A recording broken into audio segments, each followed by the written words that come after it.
Halo, hari ini kita akan belajar bagaimana caranya membuat invoice otomatis di Excel. Oke, sekarang kita mulai aja dengan buka Microsoft Excel di device kalian masing-masing ya, baik itu laptop ataupun PC. Nah, di sini saya sudah memiliki dua table ya. Yang pertama, item berisi item yang kita seolah-olah jual ya. Kemudian, table kedua yang berisi nama-nama customer. Nanti teman-teman bisa isi sesuai dengan customer yang teman-teman miliki ya. Ini sebagai contoh saja. Oke, sekarang kita butuh untuk membuat 4 tab yang baru ya. Kita tambahkan satu dulu. Pertama kita bikin tab namanya setting. Di sini nanti kita isi dengan nama perusahaan kita sendiri ya, atau toko kita sendiri. Kita ganti dulu width-nya menjadi 3, kemudian ini kita ganti menjadi 30. Ya, kalau saya biasa grid line-nya dihilangkan ya, di-uncheck begini. Oke, kemudian di sini kita tambahkan nama. Ini nama dari toko kita ya, teman-teman. Kemudian alamat, nomor telepon, kita isikan aja. Kemudian kita isi juga dengan email ya. Namanya misalkan PT Makmur Jaya. Alamatnya misalkan Jalan Makmur Blok Jaya misalkan ya, teman-teman. Kemudian nomor teleponnya kita ngarang aja ya. Oke, kita ganti dulu karena ini nomor telepon, kita ganti ke teks ya, teman-teman. Oke.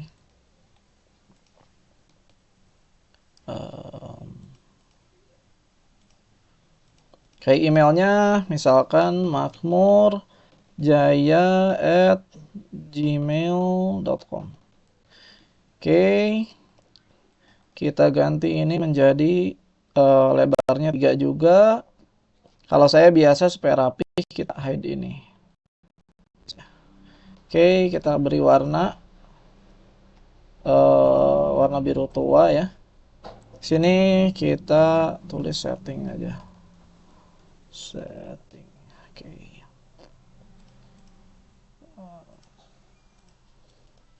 Oke. Satu tab kita sudah punya ya, tab setting. Kemudian kita bikin tab data sebagai isian dari invoice yang akan kita pakai. Kita beri nama data. Kalau saya suka bersih ya, jadi ini kita bersihkan. Yang kita butuhkan di sini nomor invoice. Kemudian kita juga butuh misalkan nama customer ya. Kita juga di sini butuh item. Jadi item apa aja yang nanti dibeli oleh customernya. Kemudian kita butuh kuantitasnya berapa atau jumlahnya. Harga satuan. Dan di sini total ya. Oke, seperti biasa kita hide dulu. Ininya kita rubah menjadi table dengan cara Ctrl L. Nah, jangan lupa my table has header-nya kita cek karena kita sudah mempunyai header-nya ya. Oke, kemudian kita beri nama data. Oke. Oke. Untuk nama customer kita ambil dari kolom customer ya. Nah, ini kita belum berubah jadi table, kita ganti juga jadi table. Oke, kita ganti namanya customer. Begitu juga dengan item, kita rubah dulu menjadi table. Kita ganti namanya menjadi item. Oke, di sini kita mau tambah customer baru, tapi customernya kita ambil dari sini ya. Supaya datanya konsisten, kita menggunakan data validation. Kita pergi ke data, kemudian data tools. Kita pergi ke data validation, kemudian settingnya kita ganti ke list ya. Kita ambil dari, karena ini nama customer, kita ambil dari kolom nama customer. Oke. Nanti akan muncul ini ya, teman-teman bisa pilih sendiri. Itemnya juga sama, kita pergi ke data, data tools, kemudian data validation. Settingnya kita ganti menjadi list, kemudian source-nya kita ambil dari nama barang. Ya, kita ambil nama barang, jumlahnya kita isi secara manual, harga satuan kita akan ambil dari sini ya, dari table item. Oke, kita menggunakan lookup aja. Kita lookup, X lookup. Kita yang mau kita lookup adalah nama itemnya, koma, kemudian ambil ini nih, koma, harganya, koma, oke. Total adalah jumlah dikali dengan harga satuan. Supaya tidak error, kita kasih if error. Supaya nanti dia menunjukkan blank seperti ini. Oke ya. Sekarang kita coba isi dulu contoh ya. Misalkan kita contoh ini ya.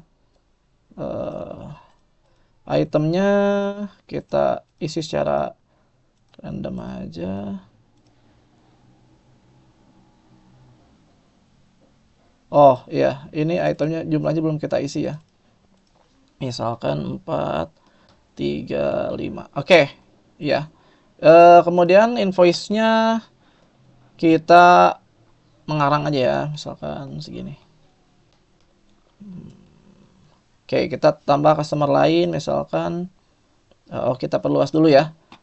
Teman-teman bisa resize dengan cara pergi ke table design, kemudian resize table. Kita tambahkan saja, misalkan ini ganti menjadi 50. Nah, dia akan otomatis menjadi lebih besar ya, lebih expand ke bawah gitu ya. Kemudian kita akan tambah lagi, misalkan Mayasari ya. Tambah, misalkan dia beli banyak nih. Tambahkan alatnya, itemnya, kita tambah secara ini aja, random ya. Oke, ininya misalkan ya. Jangan lupa karena ini pembalian yang sama, invoice-nya kita samain ya. Invoice-nya misalkan. Oke. Nah, kita sudah memiliki 2 customer dan 2 invoice yang berbeda ya. Kemudian sekarang, karena kita nanti di tab invoice kita akan mengisi otomatis, baik itu harga dan rincian itemnya, maka kita perlu menggunakan data validation tadi, tapi kita perlu unique atau nomor unik dari si invoice ini. Karena invoice ini banyak ya. Kalau di sini banyak, kita hanya butuh uniknya aja. Jadi kita butuh invoice yang ini sama invoice yang ini. Gitu ya, karena ini sama ya. Oke, kita tambah tab baru, kita kasih nama unique aja ya. Apa yang kita lakukan di sini? Kita menggunakan rumus unique. Kemudian kita kembali ke tab data, kita select ini ya. Nah, kita pastikan unique, data, tabelnya, dan kolomnya invoice. Oke, nah kemudian kita akan memiliki nomor unik dari invoice. Nah, ini akan kita gunakan nanti ya. Kemudian kita butuh tab lagi, yaitu kita kasih nama invoice. Ini invoice yang akan kita kirim ke customer kita ya, teman-teman. Kita desain dulu. Di sini saya biasa menggunakan lebar kolomnya 3 supaya kelihatan rapih gitu ya. Kemudian saya juga biasa tidak pakai grid lines gitu ya. Oke, di sini kita perlu nama perusahaan ya, nama perusahaan kita, kota toko kita refer ke sini. Oke, PT Makmur Jaya, kemudian apalagi kita butuh alamat, nomor telepon, email ya. Alamat, nomor telepon, email. Gini aja mungkin ya. Oke, kemudian kita refer ke setting lagi. Ya, gini ya teman-teman. Oke, kemudian di sini kita butuh kepada yang terhormat. Di sini aja kita kasih jarak kepada misalkan nanti kita butuh, karena di customer kita punya nama, alamat, telepon, email. Kita bisa tambahin semua ya. Nama, alamat, kemudian tadi apa, email, telepon dan email. Oke, no. Di sini email. Oke ya teman-teman. Kemudian di sini kita butuh rinciannya ya, rincian pembelian ya. Rincian. Di sini kita butuh item, atau kita ambil di sini biar cepat ya. Kita butuh item jumlah. Nah, kita kopikan ke sini.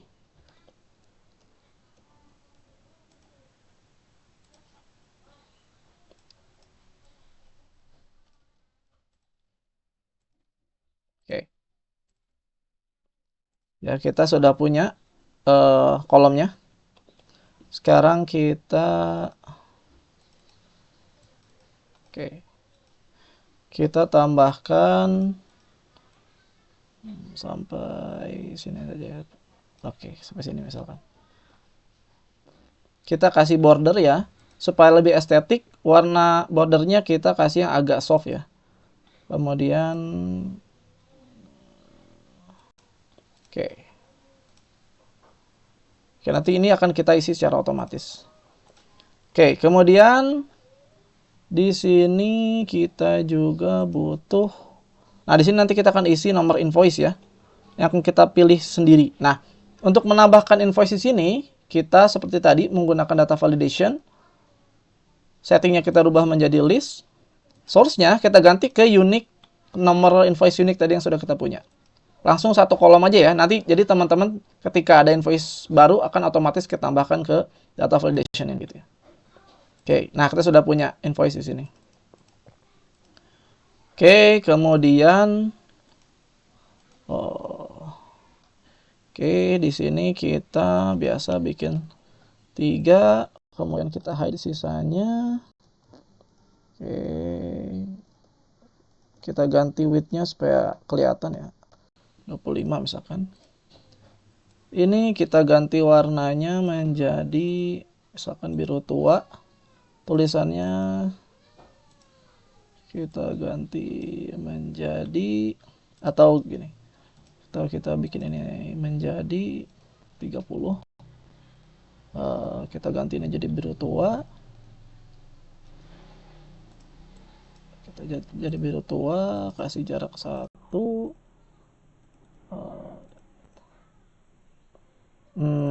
Oke, kita ganti aja ke sini. Oke, kemudian kita ganti warnanya menjadi putih supaya terlihat ya.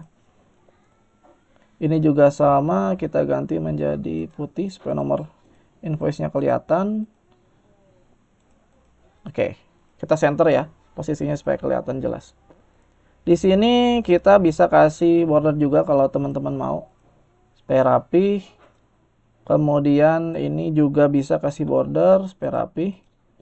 Oke, sekarang kita sudah punya ini ya. Oke, kita sudah punya detail toko kita. Juga kita sudah punya untuk nanti diisi nama dari customer kita gitu ya. Nah, kemudian sekarang kita akan mengisi tabel customer-nya ya. Untuk mengisi tabel customer, kita menggunakan lookup lagi sama dengan XLOOKUP. Kemudian kita akan merujuk ke nomor invoice ini, koma, kembali ke tabel data ya. Isi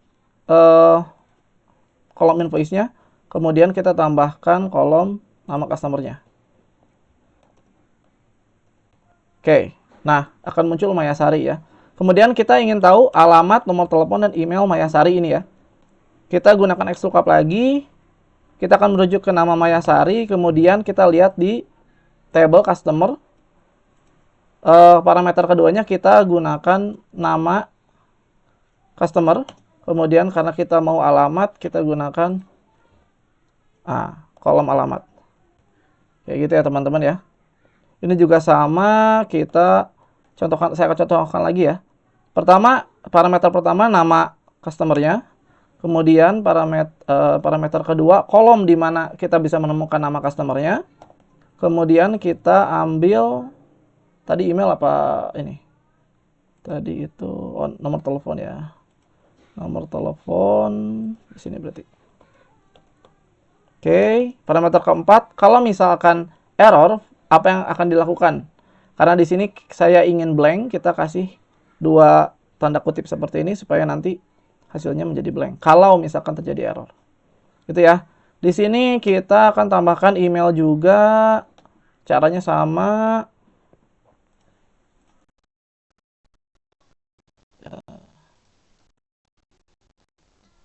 Oke, kasih email juga. Oke, nah. Kalau kita ganti, nah, ini pun akan tinggal nanti teman-teman adjust aja ya atau sesuaikan ukuran table dan lain sebagainya. Oke, sekarang kita ingin lihat rincian yang dibeli oleh Mayasari ya. Di sini kita gunakan rumus filter ya teman-teman. Filter. Pertama yang mau kita filter adalah tentunya datanya ya. Table data. Yang kita mau ambil adalah dari kolom item sampai kolom total. Koma. Di sini kriterianya adalah invoice. Jadi kita nomor invoice-nya kita seleksi sebagai parameter kedua. Sama dengannya kita isi dengan nomor invoice-nya. Oke ya teman-teman. Oke, nah ini yang terjadi ya. Otomatis akan terisi. Sekarang kita sudah punya alamat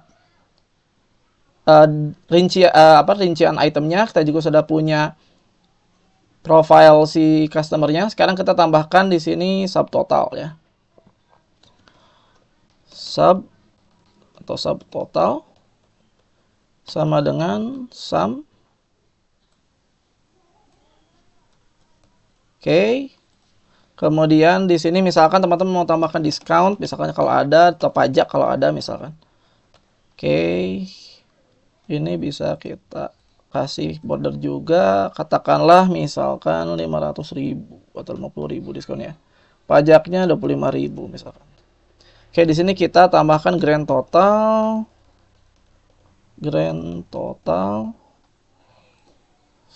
sama dengan berarti subtotal dikurangi diskon ditambah pajak. Oke, hasilnya segini. Kita ganti formatnya ya menjadi harga ya. Spek ada rupiahnya. Kita ganti menjadi rupiah sebentar. Kita cari rupiah.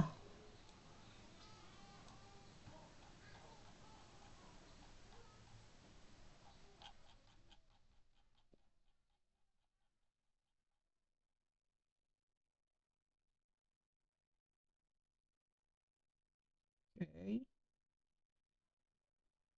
Ini juga. Oke, ini juga. Oke. Ya, ini grand totalnya adalah segini ya, teman-teman. Kalau teman-teman mau highlight juga boleh. Kita highlight aja supaya terlihat ya. Oke. Kemudian jangan lupa supaya terlihat warnanya kita ubah jadi putih. Oke, di sini teman-teman bisa tuliskan terima kasih, misalkan kasih atas kerjasamanya.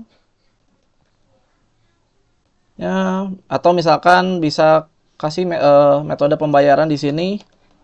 Metode pembayaran di sini, tempo dan lain sebagainya teman-teman bisa tambahkan sendiri. Kemudian tanda tangannya bisa teman-teman tambahkan juga. Itu ya.